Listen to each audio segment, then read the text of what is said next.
Halo semua, selamat datang di Saluran Naskah Tengah Malam. Di saluran ini, kita akan mendengarkan sebuah cerita dari beberapa sumber yang beredar. Pada malam hari ini, saya akan membawakan sebuah cerita yang berjudul Chromoleo, yang dituliskan oleh Rino Pian. Untuk itu, jangan lupa menutup pintu, matikan lampu, dan tarik selimutmu. Senja kala, mega di ufuk menyemburkan warna jingga. Kenas mempercepat langkah saat melewati sebuah rumah dengan bendera kuning berkibar di halamannya yang tak berpagar. Semerbak wangi aneka bunga tanda duka cita menyeruak. Tak hayal membuat bulu kuduknya meremang. Belum lagi desas-desus yang tersiar. Konon ada warga yang melihat Chromoleo berkeliaran dan menghilang tepat di depan rumah tetangganya yang 3 hari lalu meninggal. Seketika desa berubah mencekam. Suasana di sekitar yang biasanya ramai orang lalu lalang kini menjadi lengang. Orang-orang menutup rapat pintu dan tirai jendela. Sial bagi Kenes yang terpaksa harus keluar rumah untuk membeli obat neneknya yang sedang tak enak badan. Ia tak sampai hati jika harus menyerah pada rasa jerih. Sang nenek satu-satunya keluarga yang ia miliki kini setelah kedua orang tuanya meninggal setahun lalu dalam sebuah kecelakaan yang menjadikannya yatim piatu. Ya, Chromoleo, lelembut pembawa jenazah yang dulu sering mendiang kakeknya ceritakan.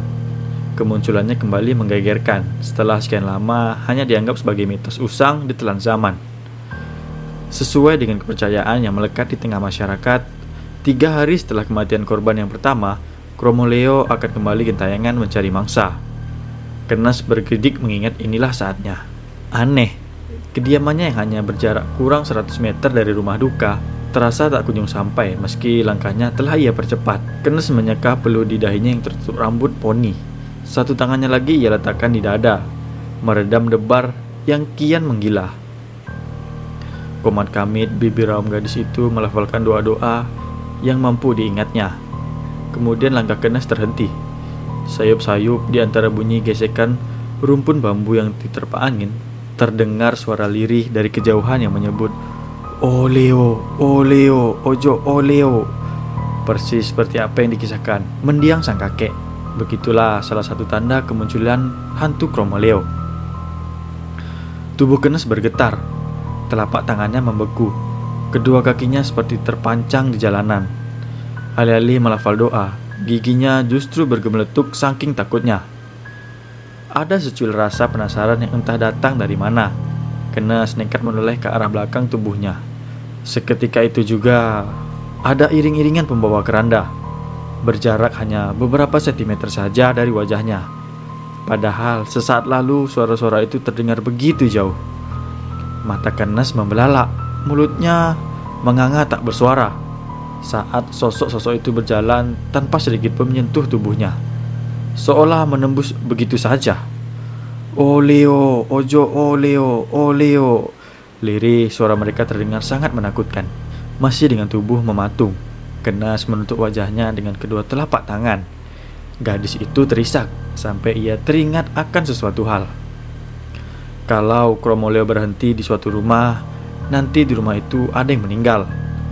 Kita harus ikuti mereka supaya tidak berhenti, biar tidak ada korban lagi. Ucapan mendiang kakeknya kembali terngiang.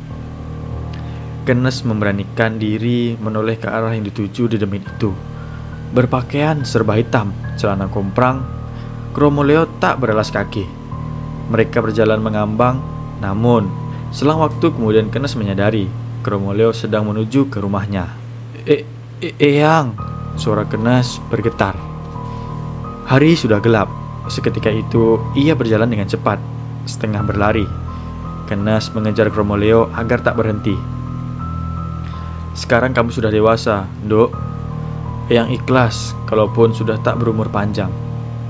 Di dalam benaknya, Kenes terus menepis perkataan sang nenek siang tadi yang mengisyaratkan sebuah perpisahan. Dengan air mata yang berlinang sambil terus berteriak meminta pertolongan, Kenes berlari mengejar Chromoleo yang anehnya tak juga terkejar. "Jangan berhenti di rumahku! Jangan berhenti di rumahku!" isak Kenes. Gadis itu lungai kelelahan. Ia terjatuh berlutut di jalanan depan rumahnya yang menyayat. sementara Kromoleo itu tak terlihat. Lamat-lamat cahaya matahari bersinar menyilaukan matanya. Kenes mengerjap. Gadis itu terdiam heran, padahal semestinya hari masih malam. Tiba-tiba ada begitu banyak orang datang. Mereka memasuki rumahnya dengan pakaian serba hitam. "Eyang!" teriak Kenes. Ia berlari terhuyung memasuki rumah. Segala praduga berkecamuk dalam pikirannya. "Semalam aku melihat Kromoleo menghilang di sekitar rumah ini." Orang-orang saling berbisik. Kenes ambruk saat mendapati Raga berkafan berbujur di hadapannya. "Eyang! Kromoleo ambil eyangku!" Kenes meraung-raung. Akan tetapi Kenes terheran saat justru melihat neneknya datang di bawah beberapa orang. Wajah keriput wanita tua itu basah oleh air mata yang tak henti mengalir. "Kenes, cucuku, kenapa kamu meninggalkan eyang, Duk?" ratap sang nenek. "Kasihan ya, padahal tinggal Kenes keluarganya. Tapi dia meninggal duluan," ucap seseorang. Kenes makin kebingungan. Ini kenapa? Siapa yang meninggal? "Aku di sini. Eyang, Kenes di sini." Umur siapa yang tahu? Ngeri, aku melihat langsung saat si Kenes tertabruk truk di jalanan itu. Timpal yang lainnya. Sekarang Kenes terdiam. Ingatannya kembali mengawang-awang. Ia sedang mengejar Kromoleo. Saat takut membuatnya lega. Gadis itu tak memperhatikan ada kendaraan yang datang dari arah lain. Kenes yang berdiri di tengah jalan tak bisa terhindar saat sebuah truk menghantam tubuhnya. "Oh Leo, oh Leo, oh Leo," suara itu terdengar lagi.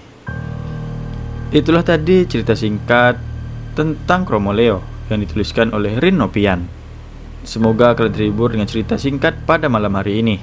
Sampai jumpa di episode selanjutnya.